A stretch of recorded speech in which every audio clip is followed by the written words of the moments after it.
New York നഗരത്തിൽ ഒരു 7 നില കെട്ടിടമുണ്ട്. ആ വീടിന്റെ പ്രവേശന കവാടത്തിൽ ഡസൻ കണക്കിന് കൃത്രിമ കണ്ണുകളാൽ അലങ്കരിച്ചിരിക്കും. ഹാളിന്റെ നടുവിൽ തന്നെ ഒരു ശില്പം തൂങ്ങിക്കിടക്കുന്നുണ്ട്. കയറിൽ തൂങ്ങി നിൽക്കുന്ന ഒരു വധുവിന്റെ ശില്പം.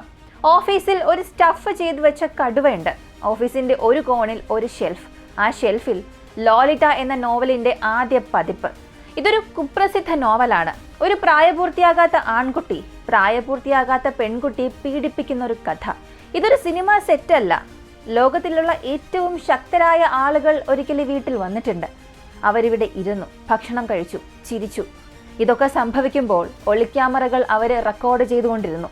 കിടപ്പുമുറികളിലും ക്യാമറകളുണ്ടായിരുന്നു, അതും കിടക്കയുടെ മുകളിലായി തന്നെ. ഈ സ്ഥലം മറ്റൊന്നും അല്ല, ഇത് ജെഫ്രി എപ്സ്റ്റീന്റെ വീടായിരുന്നു.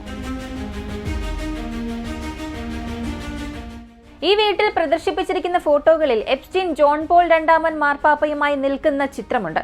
എലോൺ മസ്ക്, ക്യൂബയുടെ മുൻ പ്രസിഡന്റ് ഫിഡൽ കാസ്ട്രോ, മുൻ അമേരിക്കൻ പ്രസിഡന്റ് ബിൽ ക്ലിന്റൺ, നിലവിലെ American president Donald Trump, Saudi അറേബ്യയിലെ കിരീടാവകാശി മുഹമ്മദ് ബിൻ സൽമാൻ, ഇവരും അവിടെ കാണാം. അടുത്തത് ബിൽ ഗേറ്റ്സ് ഒപ്പുവെച്ച $1 നോട്ടും ഉണ്ടായിരുന്നു. ഏറ്റവും ഞെട്ടിപ്പിക്കുന്ന ഒരു കാര്യം എന്തെന്നാൽ ഈ ജെഫ്രി എപ്സ്റ്റീൻ തന്നെ 100 കണക്കിന് പ്രായപൂർത്തിയാകാത്ത പെൺകുട്ടികളെയും സ്ത്രീകളെയും ലക്ഷ്യമിട്ട് മനുഷ്യക്കടത്ത് സംഘം ഒരുക്കി പ്രവർത്തിച്ചിരുന്നു. നമ്മൾ മുൻപത്തെ വീഡിയോയിൽ എപ്സ്റ്റീന്റെ ദ്വീപിനെ കുറിച്ച് സംസാരിച്ചിരുന്നു. അത് എങ്ങനെയാണ് അമേരിക്കയിലെ ഏറ്റവും വലിയ വിവാദമായി മാറിയെന്നുമൊക്കെ. പക്ഷെ അതിനുശേഷം 2026 ജനുവരി മാസം 30-ന് ലോകത്തെ മുഴുവനും ഞെട്ടിപ്പിച്ചൊരു സംഭവം ഉണ്ടായി. US justice department Epstein files transparency act പ്രകാരം എപ്സ്റ്റീൻ ഫയലുകളുടെ 30 ലക്ഷത്തിലധികം പേജുകൾ പുറത്തിറക്കി. അവയിൽ 1,80,000-ലധികം ഫോട്ടോകളും 2,000 വീഡിയോകളും ഉൾപ്പെടുന്നുണ്ട്. ഈ രേഖകളിൽ കൂടുതൽ പേരുകൾ പരാമർശിക്കപ്പെടുന്നു. എല്ലാവരെയും ഞെട്ടിപ്പിച്ച ഭീകര കഥകളും പങ്കുവയ്ക്കുന്നു. ഇതിൽ പ്രസിഡന്റുമാർ, പ്രധാനമന്ത്രിമാർ, രാജകുമാരന്മാർ, ബില്യണയർമാർ ഉൾപ്പെടുന്നുണ്ട്. ഇത്തവണ പട്ടികയിൽ ഉൾപ്പെട്ട പേരുകളിൽ ഇന്ത്യൻ പ്രധാനമന്ത്രി നരേന്ദ്രമോദി, പെട്രോളിയം മന്ത്രി ഹർദീപ് സിംഗ് പുരി, ബിസിനസ്മാൻ അനിൽ അംബാനി, ഇവരെല്ലാം ഉൾപ്പെട്ടതായി പറയുന്നു. ഇതിനെല്ലാം അപ്പുറം എലോൺ മസ്കിന്റെ പേരും ഇതിൽ വീണ്ടും ഉയർന്നു വരുന്നു. മുൻപ് ട്രംപ് എപ്സ്റ്റീൻ ഫയലുകളെ മറച്ചു വയ്ക്കുന്നു എന്ന് ആരോപിച്ച എലോൺ മസ്കിന്റെ പേര് തന്നെയാണ് ഇപ്പോൾ ഈ ഫയൽ പ്രത്യക്ഷപ്പെട്ടിരിക്കുന്നത്. ഈ വീഡിയോയിൽ ഈ ഒരു വിഷയത്തെക്കുറിച്ചാണ് നമ്മൾ വളരെ വിശദമായി പറയാൻ പോകുന്നത്. ശക്തരായ ആളുകളുടെ ഈ ഒരു നെറ്റ്വർക്ക് എങ്ങനെ പ്രവർത്തിച്ചു, ലോകമെമ്പാടുമുള്ള കോടീശ്വരന്മാരും രാഷ്ട്രീയ നേതാക്കളും ചുറ്റിപ്പറ്റിയിരിക്കാൻ ഇയാൾക്ക് എങ്ങനെ ഇത്ര സ്വാധീനമുണ്ടായി, അയാൾ എങ്ങനെയാണ് പ്രായപൂർത്തിയാകാത്ത പെൺകുട്ടികളെ തട്ടിക്കൊണ്ടുപോവുകയും പീഡിപ്പിക്കുകയും ചെയ്തത്, അതിനു പുറമെ അവരെ തന്നെ ഉപയോഗിച്ച് എങ്ങനെയാണ് കൂടുതൽ അധികാരവും നേടിയെടുത്തത്.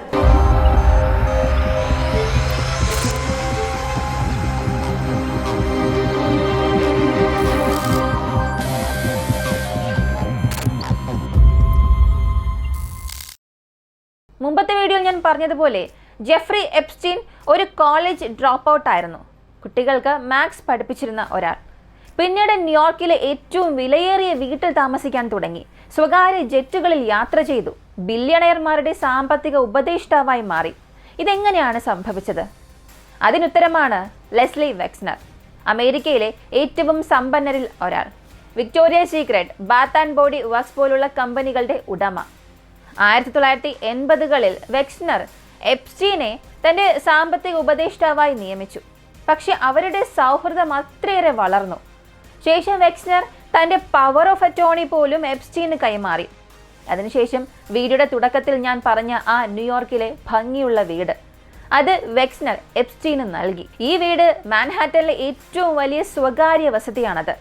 40 ആഡംബര മുറികളുള്ള ഈ വീടിന്റെ വില മില്യണുകൾ വില വരുന്നതാണ്. എന്നാൽ വെക്സ്നർ ഈ ഒരു വീട് എപ്സ്റ്റീൻ ഏകദേശം സൗജന്യമായി തന്നെ നൽകി.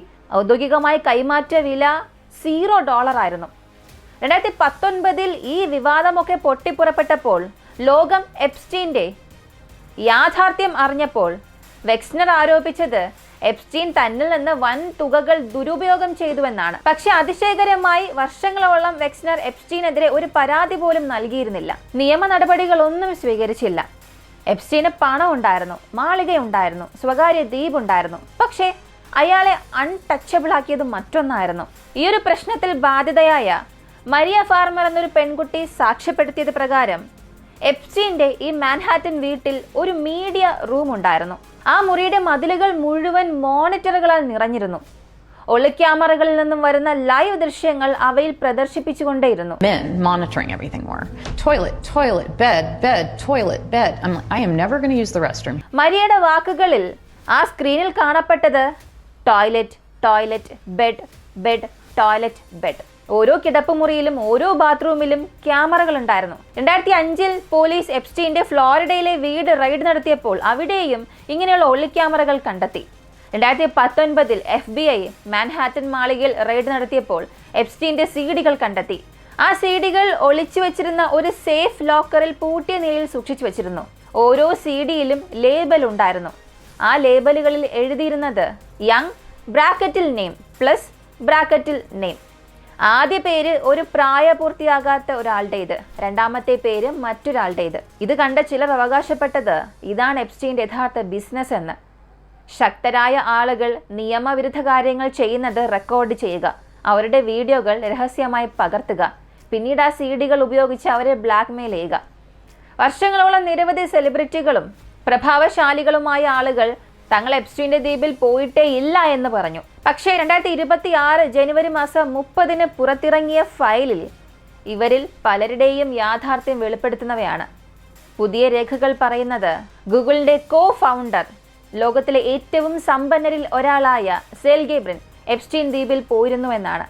ഒരു ബാധിക്കപ്പെട്ട സാക്ഷി പറഞ്ഞത് 2007 ജനുവരി മാസം 1 ബ്രിന്നെയും അദ്ദേഹത്തിന്റെ വധുവിനെയും അവർ ആ ദ്വീപിൽ വെച്ച് കണ്ടു എന്ന്. എപ്സ്റ്റീന്റെ മുൻ ബോട്ട് ക്യാപ്റ്റനും പറഞ്ഞിരുന്നു സെർഗേ ബ്രിന്നിനെ ദ്വീപിൽ 1 തവണ അവർ കണ്ടുവെന്ന്. 2025 ജൂണിൽ എലോൺ മസ്കും ഡൊണാൾഡ് ട്രംപും പൊതുവായി വാക്ക് തർക്കത്തിൽ ഏർപ്പെട്ടിരുന്നു. അന്ന് മാസ്ക് ഒരു ട്വീറ്റ് ചെയ്തിരുന്നു, വലിയൊരു ബോംബ് പൊട്ടിക്കാൻ സമയമായി എന്നൊക്കെ. അതായത് ട്രംപ് എപ്സ്റ്റീൻ ഫയലിൽ ഉണ്ട്, അതിനാലാണ് അവ പുറത്ത് വിടാത്തതും എന്ന്. പക്ഷേ 2026 ജനുവരിയിൽ പുതിയ ഫയലുകൾ പുറത്തിറങ്ങിയപ്പോൾ അതിൽ ആരുടെ പേരാണുള്ളതെന്ന് നിങ്ങൾ തന്നെ ശ്രദ്ധിക്കുക. എലോൺ മസ്കിന്റെ പേരും എപ്സ്റ്റീൻ ഫയലിൽ പ്രത്യക്ഷപ്പെട്ടു. 2012 മുതൽ 2013 വരെ കുറഞ്ഞത് 16 ഇമെയിലുകൾ ഇലോൺ മസ്കും എപ്സ്റ്റീനും തമ്മിൽ കൈമാറിയിട്ടുണ്ട്. 2012 നവംബറിൽ എപ്സ്റ്റീന്റെ ദ്വീപിൽ വരട്ടെ എന്ന് ഇലോൺ ചോദിച്ചിരുന്നു. അവർ എഴുതിയിരുന്നത്, നിങ്ങളുടെ ദ്വീപിൽ ഏറ്റവും വൈൽഡ് പാർട്ടി ഏത് ദിവസമാണ് നടക്കുന്നത്, ഏത് രാത്രിയാണ് നടക്കുന്നത് എന്ന്. ഇതിനുശേഷം 2012 ഡിസംബറിൽ ഇലോൺ വീണ്ടും ഒരു മെയിൽ അയച്ചു, നിങ്ങൾ പാർട്ടികൾ പ്ലാൻ ചെയ്യുന്നുണ്ടോ? ഞാൻ ജോലിയിൽ ക്ഷീണിതനാണ്, പാർട്ടിക്ക് പങ്കെടുക്കണം, കുറച്ച് റിലാക്സ് ആകണം എന്നൊക്കെ. 2014 എപ്സ്റ്റീന്റെ കലണ്ടറിൽ ഒരു എൻട്രി ഉണ്ടായിരുന്നു, reminder Elon Musk to island December 6. Is this still happening? ഇതായിരുന്നു ആ മെയിൽ. ശ്രദ്ധിച്ചു നോക്കിയാൽ എപ്സ്റ്റീന്റെ ജീവിത കഥ 2 കാര്യങ്ങൾ അടിസ്ഥാനമാക്കിയാണ്, വിവരവും ആക്സസും. ശരിയായ വിവരവും ശരിയായ ബന്ധങ്ങളും ഉള്ളവർ ശക്തനാണ്, അതില്ലാത്തവർ സിസ്റ്റത്തിന് പുറത്താണ്. എപ്സ്റ്റീൻ കേസിൽ ഏറ്റവും നാടകീയമായ തകർച്ച ബ്രിട്ടീഷ് രാജകുടുംബ അംഗമായ പ്രിൻസ് ആൻഡ്രൂവിന്റെ കഥയാണ്. ബാധിക്കപ്പെട്ട വെർജീനിയ ജിയൂഫ്രെ എന്ന പെൺകുട്ടി പറയുന്നതനുസരിച്ച് അവൾക്ക് വെറും 17 വയസ്സ് മാത്രമുള്ളപ്പോൾ പ്രിൻസ് ആൻഡ്രൂ അവളെ 3 തവണ ലൈംഗികമായി പീഡിപ്പിച്ചുവെന്ന്. How many times were you trafficked to him? 3 times. How old were you? I believe I was 17. ഒരു ഫോട്ടോ വൈറലായിരുന്നു. അതിൽ പ്രിൻസ് ആൻഡ്രൂ 17 വയസ്സുള്ള വെർജീനിയ എന്ന പെൺകുട്ടിയുടെ പുറത്ത് കൈവച്ച് നിൽക്കുന്ന ചിത്രം. പുതിയ ഫയലുകളുടെ പ്രസിദ്ധീകരണത്തിൽ പ്രിൻസ് ആൻഡ്രൂ മറ്റൊരു ബാധിക്കപ്പെട്ട പെൺകുട്ടിയോടൊപ്പം നിൽക്കുന്ന ചിത്രങ്ങളും ഉൾപ്പെടുത്തിയിട്ടുണ്ട്. 2022 ഫെബ്രുവരിയിൽ വെർജീനിയ നൽകിയ കേസിൽ ആൻഡ്രൂ ഒരു ഒത്തുതീർപ്പിലെത്തി. അതുപ്രകാരം വെർജീനിയയ്ക്ക് 12 മില്യൺ തുക നൽകി. പക്ഷേ പുതുതായി പുറത്തിറങ്ങിയ ഈ ഫയലുകളിൽ ആൻഡ്രൂവിന്റെ പേര് വീണ്ടും പലതവണ പ്രത്യക്ഷപ്പെടുന്നുണ്ട്. 2010 ഇമെയിലുകളിൽ എപ്സ്റ്റീൻ 26 വയസ്സുള്ള സുന്ദരിയായ ഒരു റഷ്യൻ സ്ത്രീയെ ആൻഡ്രൂവിന് പരിചയപ്പെടുത്താമെന്ന് വാഗ്ദാനം ചെയ്തിരുന്നു. അതിന് ആൻഡ്രൂ മറുപടി നൽകുന്നത് താൻ അതിൽ സന്തോഷവാനാണ് എന്നാണ്. മറ്റൊരു ഇമെയിലിൽ ബക്കിംഗ്ഹാം പാലസിൽ എപ്സ്റ്റീനോടൊപ്പം ഡിന്നർ നടത്തിയതിനെക്കുറിച്ച് ആൻഡ്രൂ പരാമർശിക്കുന്നുണ്ട്. ഇവിടെ ഏറ്റവും ഞെട്ടിപ്പിക്കുന്ന ഒരു കാര്യം, ആൻഡ്രൂവിനെതിരെ ആരോപണം ഉന്നയിച്ച വെർജീനിയ 2025 ഏപ്രിലിൽ ആത്മഹത്യ ചെയ്തു എന്നതാണ്. 2025 ഒക്ടോബറിൽ ഇതിന്റെ പശ്ചാത്തലത്തിൽ UK രാജാവായി ചാൾസ് തന്റെ സഹോദരനായ ആൻഡ്രൂവിൽ നിന്നും പ്രിൻസ് എന്ന പദവി എടുത്തു മാറ്റി. അതിനുശേഷം ഡ്യൂക്ക് ഓഫ് യോർക്ക് അടക്കമുള്ള മറ്റ് ബഹുമതികളും അയാളിൽ നിന്നും പിൻവലിച്ചു. ഇപ്പോൾ നിയമപരമായി അയാൾ ആൻഡ്രൂ മൗണ്ട് ബാറ്റൻ വിൻസെന്റ് മാത്രമാണ്. അതിനു പുറമെ റോയൽ ലോഡ്ജ് എന്ന വസതിയും ഒഴിയാൻ അയാളോട് ആവശ്യപ്പെട്ടു. ജനുവരിയിലെ പുതിയ ഫയൽ പ്രസിദ്ധീകരണത്തിന് ശേഷം അയാൾ ആ വീടും ഒഴിഞ്ഞു. 2019 സെപ്റ്റംബർ മാസത്തിൽ വാൾ സ്ട്രീറ്റ് ജേർണൽ എന്ന മാധ്യമം ബിൽഗേറ്റ്സിനോട് എപ്സ്റ്റീനുമായി ബന്ധമുണ്ടോ എന്ന് ചോദിച്ചപ്പോൾ അദ്ദേഹം എപ്സ്റ്റീനെ കണ്ടതായി സമ്മതിച്ചു, പക്ഷേ ബിസിനസ് ബന്ധമോ സൗഹൃദമോ ഇല്ല എന്ന് പറഞ്ഞു. എന്നാൽ ന്യൂയോർക്ക് ടൈംസ് റിപ്പോർട്ട് ചെയ്തതനുസരിച്ച് 2011 ശേഷം ബിൽ ഗേറ്റ്സ് എപ്സ്റ്റീനുമായി പലതവണ കണ്ടുമുട്ടി, കുറഞ്ഞത് 3 തവണ മാൻഹാറ്റൻ വീട്ടിൽ വെച്ച്. 2013 മാർച്ച് മാസത്തിൽ ബിൽ ഗേറ്റ്സ് എപ്സ്റ്റീന്റെ സ്വകാര്യ വിമാനത്തിൽ യാത്ര ചെയ്തിരുന്നു. പക്ഷേ 2011 തന്നെ എപ്സ്റ്റീൻ ശിക്ഷിക്കപ്പെട്ട കുറ്റവാളിയായി പൊതുവായി അറിയിക്കപ്പെട്ടിരുന്നു. 2021 ബിൽ ഗേറ്റ്സും അദ്ദേഹത്തിന്റെ ഭാര്യ മെലിന ഗേറ്റ്സും വിവാഹമോചനം നേടി. ഈ വിവാഹമോചനത്തിന് എപ്സ്റ്റീൻ ഒരു പ്രധാന കാരണം എന്ന് പറയപ്പെടുന്നു. 2026 ജനുവരിയിൽ പുതിയ ഫയലുകളുടെ പ്രസിദ്ധീകരണത്തിൽ കൂടുതൽ ആശങ്കാജനകമായ വിവരങ്ങളാണ് കണ്ടെത്തിയത്. 2013 ജൂലൈയിൽ എപ്സ്റ്റീൻ തയ്യാറാക്കിയ ഡ്രാഫ്റ്റ്സ് ഇമെയിലുകൾ കണ്ടെത്തി. അവയിൽ ബിൽ ഗേറ്റ്സിന്റെ വിവാഹേതര ബന്ധത്തെക്കുറിച്ചുള്ള സ്ഥിരീകരിക്കാത്ത ആരോപണങ്ങളും ഉൾപ്പെട്ടിരുന്നു. എന്നാൽ ബിൽ ഗേറ്റ്സിന്റെ പ്രതിനിധികളിൽ ഒരാൾ ഈ ആരോപണങ്ങളെ പൂർണ്ണമായും അസംബന്ധവും മുഴുവനും തെറ്റായതാണ് എന്ന് വിശദീകരിച്ചു. എപ്സ്റ്റീൻ സ്വയം എഴുതിയ ഒരു ഇമെയിൽ ആയിരിക്കാം, അതൊരിക്കലും അയച്ചിട്ടില്ല, തെറ്റായ വിവരങ്ങളാണെന്നൊക്കെ പറഞ്ഞു. Apparently Jeffrey wrote an email to himself. That email was never sent. The email is false. പക്ഷേ എപ്സ്റ്റീന്റെ ഈ നെറ്റ്വർക്ക് അമേരിക്കയിലും യൂറോപ്പിലും മാത്രം അങ്ങനെ ഒതുങ്ങി നിന്നില്ല. പുതിയ ഫയലുകളിൽ നിരവധി ശക്തരായ ഇന്ത്യൻ വ്യക്തികളുടെ പേരും ഉണ്ട്. അതിൽ ഏറ്റവും വിശദമായി പുറത്തുവന്ന ബന്ധം അനിൽ അംബാനിയുടേതാണ്. 2017 ഫെബ്രുവരി മുതൽ 2019 ജൂൺ വരെ അംബാനിയും എപ്സ്റ്റീൻ തമ്മിലുള്ള ടെക്സ്റ്റ് മെസ്സേജുകൾ, ഇമെയിലുകൾ എല്ലാം രേഖപ്പെടുത്തിയിട്ടുണ്ട്. 2017 മാർച്ച് മാസം 2 അംബാനി എപ്സ്റ്റീന് ഒരു മെസ്സേജ് അയച്ചു. ഇന്ത്യ അമേരിക്ക ബന്ധവും പ്രതിരോധ സഹകരണവും സംബന്ധിച്ച് വൈറ്റ് ഹൗസുമായി ഇടപെടുന്നതിന് നിങ്ങളുടെ മാർഗനിർദ്ദേശം ആവശ്യമുണ്ടെന്ന്. അതുപോലെ 2017 മാർച്ച് 16 അനിൽ അംബാനി വീണ്ടും ഒരു മെസ്സേജ് ചെയ്തു. ജാരഡിനെയും ബാനനെയും എത്രയും വേഗം കാണാൻ നിങ്ങളുടെ നേതൃത്വം ആഗ്രഹിക്കുന്നുവെന്ന്. ഇവിടെ ഈ ജാരഡ് കുഷ്ണർ ട്രംപിന്റെ മരുമകനാണ്. അദ്ദേഹം ട്രംപിന്റെ സീനിയർ അഡ്വൈസറുമായിരുന്നു. ഇവിടെ ഈ ലീഡർഷിപ്പ് എന്ന് പറഞ്ഞത് ഇന്ത്യൻ സർക്കാരിലെ ഉദ്യോഗസ്ഥരെയാണ് പലരും അനുമാനിക്കുന്നത്. 2019 മെയ്യിൽ അംബാനി എപ്സ്റ്റീന്റെ മാൻഹാറ്റൻ വീട്ടിൽ സന്ദർശിച്ചിരുന്നു. മെയ് മാസം 14 മുതൽ 20 വരെ മെയ് 23-നുള്ള കൂടിക്കാഴ്ചയ്ക്കായി അവർ ഏകോപനം നടത്തി. അന്നായിരുന്നു ലോക്സഭാ തിരഞ്ഞെടുപ്പിന്റെ ഫലം പ്രഖ്യാപിക്കേണ്ടത്. മെയ് 20 എപ്സ്റ്റീൻ ട്രംപിന്റെ മുൻ ചീഫ് സ്ട്രാറ്റജിസ്റ്റായ സ്റ്റീവ് ബാനന് ഒരു മെസ്സേജ് അയച്ചു. മോദി 23-ാം തീയതി ഒരാളെ അദ്ദേഹത്തെ കാണാൻ അയക്കുകയാണെന്ന്. ഫയലുകൾ പ്രകാരം മെയ് മാസം 23 രാത്രി 8:21 അനിൽ അംബാനി എപ്സ്റ്റീന്റെ മാൻഹാറ്റൻ വീട്ടിലെത്തി. ഇത് രേഖപ്പെടുത്തുന്ന 2 ഇമെയിലുകൾ ഫയലുകളിലുണ്ട്. ഒന്ന് അനിൽ അംബാനിയുടെ സെക്രട്ടറിയിൽ നിന്നും, മറ്റൊന്ന് എപ്സ്റ്റീന്റെ അസിസ്റ്റന്റിൽ നിന്നും. അതേ ദിവസം രാത്രി 12:21 എപ്സ്റ്റീൻ ബാനന് മെസ്സേജ് അയച്ചു. Really interesting Modi meeting. അതുപോലെ എപ്സ്റ്റീൻ ബാനനോട് പറഞ്ഞു, no niece wash speak to him. Our his main enemies China and their proxy in the region Pakistan. Totally bias in your vision. ഈ മെസ്സേജിൽ 2 കാര്യങ്ങൾ ശ്രദ്ധിക്കുക. ഒന്ന്, G20 കുറിച്ച് പരാമർശിക്കുന്നുണ്ട്. ഇന്ത്യ 2022 G20 ആതിഥേയത്വം വഹിക്കാനിരിക്കുകയായിരുന്നു. ആദ്യ 2 വാക്കുകൾ ശ്രദ്ധിക്കുക. ഹിസ് കൈ. അവർ അനിൽ അംബാനിയെ നരേന്ദ്രമോദിയുടെ ആളായി പരാമർശിച്ചു. അതേ രാത്രി 1:05 എപ്സ്റ്റീൻ അംബാനിക്ക് മെസ്സേജ് അയച്ചു. Today was it treat, nice seeing you. പുലർച്ചെ 4 മുതൽ 4:30 വരെ എപ്സ്റ്റീൻ വീണ്ടും ബാനന് മെസ്സേജ് ഇട്ടു. His focus want to be stopping China. I can set. You should meet with Modi. അടുത്ത ദിവസം രാവിലെ 10:23 എപ്സ്റ്റീൻ അംബാനിക്ക് മെസ്സേജ് അയച്ചു. I think Mr. Modi might enjoy meeting Steve Bannon. You all share the China problem.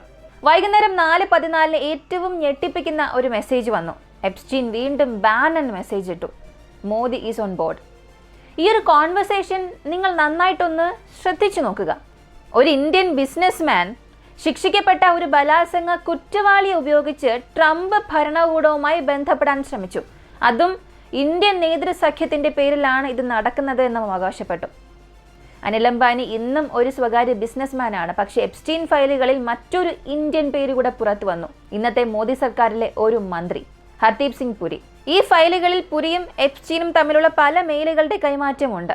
3 സ്ഥിരീകരിച്ച കൂടിക്കാഴ്ചകളുടെ തെളിവുകളും ഉണ്ട്. 2015 ഫെബ്രുവരി മാസം 4-ന്, 2016 ഫെബ്രുവരി മാസം 6, 2017 May മാസം 19. ഈ കൂടിക്കാഴ്ചകൾ എപ്സ്റ്റീന്റെ മാൻഹാറ്റൻ വീട്ടിലായിരുന്നു നടന്നത്. എന്നാൽ ഹർദീപ് സിംഗ് പുരി പറയുന്നത് അദ്ദേഹം ന്യൂയോർക്കിലെ ഇന്റർനാഷണൽ പീസ് ഇൻസ്റ്റിറ്റ്യൂട്ടിൽ ജോലി ചെയ്തിരുന്ന സമയത്താണ് ഈ കൂടിക്കാഴ്ചകൾ നടന്നത് എന്ന്. മോദി സർക്കാരിൽ മന്ത്രിയാകുന്നതിന് മുൻപ് വാസ്തവത്തിൽ അദ്ദേഹം 2017 സെപ്റ്റംബറിലാണ് മന്ത്രിയായത്. 2014 സെപ്റ്റംബർ മാസത്തിലെ ഒരു ഇമെയിൽ കൂടെ ഉണ്ടായിരുന്നു. എപ്സ്റ്റീൻ ലിങ്ക്ഡിൻ സ്ഥാപകനായ റീഡ് ഹോഫ്മാനെ പുരിക്ക് പരിചയപ്പെടുത്തി. ഇരുവർക്കും അയച്ച ഇമെയിലുകൾ ഇങ്ങനെയായിരുന്നു: read Hardeep is your man in India. 2014 November മാസം 13-ന് പുരി എപ്സ്റ്റീന് ഒരു വിശദീകരണമായി ഇമെയിൽ അയച്ചു. അതിൽ ഇന്ത്യയുടെ ഡിജിറ്റൽ ഇന്ത്യ പദ്ധതി കൂടാതെ നിക്ഷേപ അവസരങ്ങളെക്കുറിച്ചൊക്കെ പറഞ്ഞിരുന്നു. ഇതിനെക്കുറിച്ച് പുരിയോട് ചോദിച്ചപ്പോൾ അദ്ദേഹം പറഞ്ഞത് അദ്ദേഹം ഇന്ത്യയുടെ ബിസിനസ് താല്പര്യങ്ങൾ പ്രചരിപ്പിക്കുകയായിരുന്നുവെന്നാണ്. അതൊരു പക്ഷെ സത്യമായിരിക്കാം. പക്ഷെ ചോദ്യം ഇതാണ്: ഒരു കേന്ദ്രമന്ത്രിയായ ഒരു മുതിർന്ന ഇന്ത്യൻ നയതന്ത്രൻ എന്തുകൊണ്ട് ഒരു ശിക്ഷിക്കപ്പെട്ട കുറ്റവാളിയുമായി സ്ഥിരമായി ബന്ധപ്പെട്ടു? 2008 മുതൽ തന്നെ എപ്സ്റ്റീൻ ഒരു ശിക്ഷിക്കപ്പെട്ട കുറ്റവാളിയാണല്ലോ, ഒരു ബലാത്സംഗ കുറ്റവാളി. ഇതെല്ലാവർക്കും പൊതുവായി അറിയപ്പെട്ട ഒരു കാര്യം തന്നെയായിരുന്നു. ഇനി ഏറ്റവും പ്രധാനപ്പെട്ട ആ പേരിലേക്ക് വരാം. നമ്മുടെ രാജ്യത്തിന്റെ പ്രധാനമന്ത്രി. വാസ്തവത്തിൽ നരേന്ദ്രമോദി നേരിട്ട് എപ്സ്റ്റീൻ ഫയലുകളിൽ ഇല്ല. അത് അർത്ഥമാക്കുന്നത് മോദിയുടെയും എപ്സ്റ്റീന്റെയും നേരിട്ടുള്ള ആശയവിനിമയം കണ്ടെത്തിയിട്ടില്ല എന്നാണ്. പക്ഷേ മറ്റുള്ളവരുമായി നടത്തിയ സംഭാഷണങ്ങളിൽ മോദിയുടെ പേര് പല തവണ പരാമർശിക്കപ്പെട്ടു. 2017 ജൂലൈ 6-ന് എപ്സ്റ്റീൻ ജാബർവായ് എന്ന ഒരാൾക്കൊരു ഇമെയിൽ അയച്ചിരുന്നു. റീസൺ മാസിക പ്രകാരം ജാബർവായ് ഖത്തറിലെ പ്രഭാവശാലിയായ ഒരു വ്യക്തിയാണ്. ആ ഇമെയിലിൽ കൊടുത്തിരുന്നത് ഇന്ത്യൻ പ്രധാനമന്ത്രി മോദി ഉപദേശം സ്വീകരിച്ചു, ഇസ്രായേലിൽ നൃത്തം ചെയ്തു, പാടി, ഇതൊക്കെ അമേരിക്കൻ പ്രസിഡന്റിന്റെ പ്രയോജനത്തിനായെന്ന്. റീസൺ മാസിക പ്രകാരം ജാബർവായ് ഖത്തറിലെ പ്രഭാവശാലിയായ ഒരു വ്യക്തിയാണ്. ആ ഇമെയിലിൽ കൊടുത്തിരുന്നത് PM Modi should go to Israel and dance and sing, therefore benefits of American president. They had met few weeks ago. It worked. ഈ ഒരു സന്ദർശനത്തോടെ ഇസ്രായേൽ സന്ദർശിക്കുന്ന ആദ്യ പ്രധാനമന്ത്രി അദ്ദേഹമായി മാറി. എപ്സ്റ്റീൻ തന്റെ ഇമെയിലിലൂടെ സൂചിപ്പിക്കുന്നത് മോദിയുടെ ഇസ്രായേൽ സന്ദർശനത്തിൽ തന്റെ ഉപദേശം ഒരു വലിയ പങ്ക് വഹിക്കുന്നു എന്നാണ്.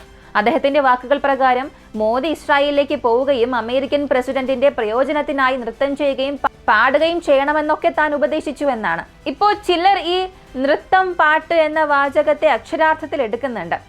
ട്രംപിന്റെ മുൻപിൽ മോദി വാസ്തവത്തിൽ നൃത്തം ചെയ്തു, പാടി എന്നൊക്കെ കരുതുന്നു.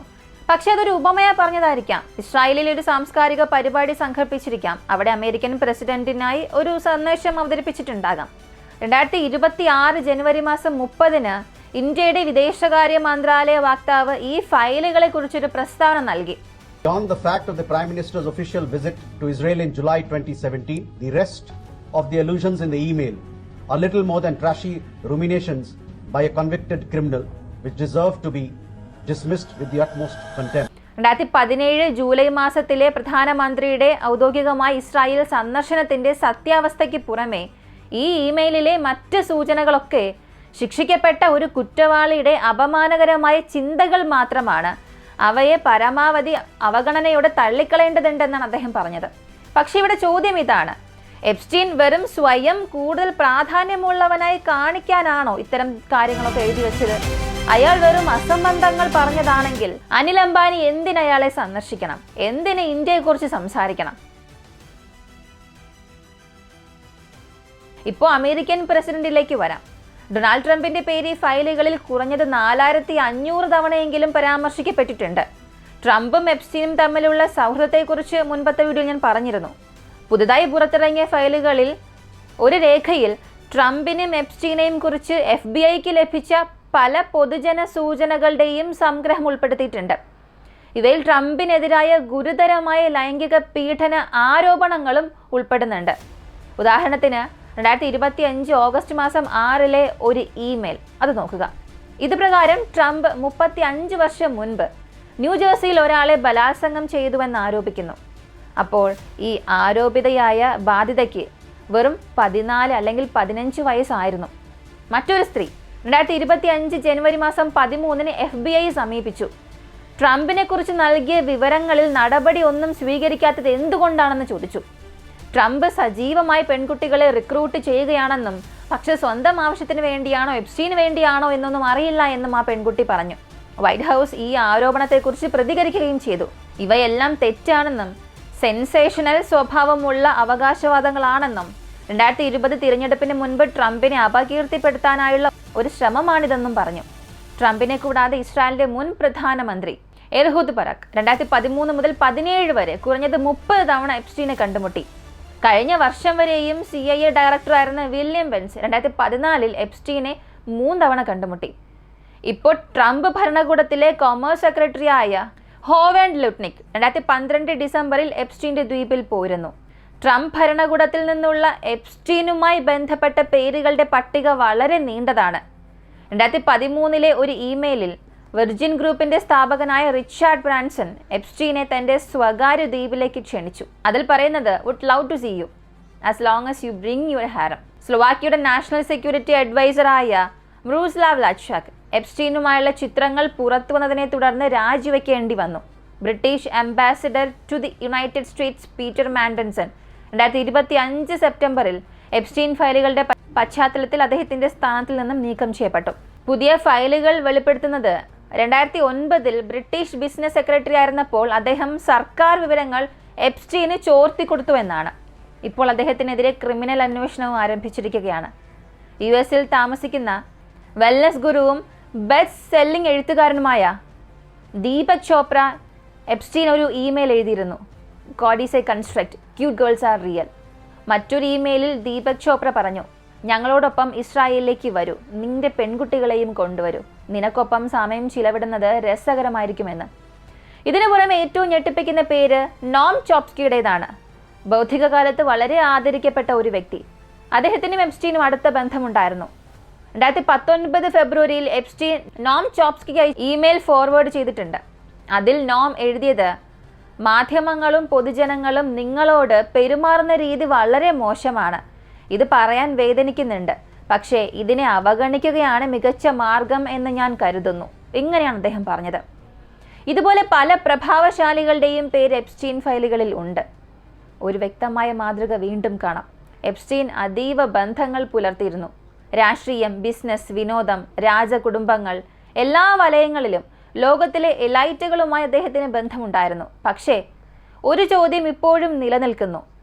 എപ്സ്റ്റീൻ എങ്ങനെയാണ് ഇത്രയേറെ സ്വാധീനം നേടിയത്? എങ്ങനെയാണ് എല്ലായിടത്തും എത്തിയത്? മാൻഹാറ്റൻ മാളികയിൽ അദ്ദേഹം എലൈറ്റുകളെ ബ്ലാക്ക്മെയിൽ ചെയ്തതാണോ? ഇപ്പോൾ വരെയും ഏകദേശം 35 ലക്ഷം പേജുകളുള്ള എപ്സ്റ്റീൻ ഫയലുകൾ പുറത്തുവിട്ടിട്ടുണ്ട്. ജസ്റ്റിസ് ഡിപ്പാർട്ട്മെന്റ് ആദ്യമായി തിരിച്ചറിഞ്ഞത് 60 ലക്ഷം രേഖകളായിരുന്നു. അതായത് ഏകദേശം 40% രേഖകൾ ഇനിയും പുറത്തു വന്നിട്ടില്ല. ഇനിയും എന്തെല്ലാം വെളിപ്പെടാനുണ്ട് എന്ന് നമുക്ക് ചിന്തിച്ചു നോക്കിയാൽ തന്നെ മനസ്സിലാകും. എന്നാൽ ജസ്റ്റിസ് ഡിപ്പാർട്ട്മെന്റ് തന്നെ ട്രംപ് സർക്കാരിന്റെ നിയന്ത്രണത്തിലല്ലേ? അതുകൊണ്ട് സ്വാഭാവികമായും ചോദ്യങ്ങൾ ഉയരും. ഡൊണാൾഡ് ട്രംപ് സ്വയം രക്ഷിക്കാൻ ഈ തിരഞ്ഞെടുത്ത ഫയലുകളൊക്കെ മറച്ചു വെച്ചതാണോ എന്ന്.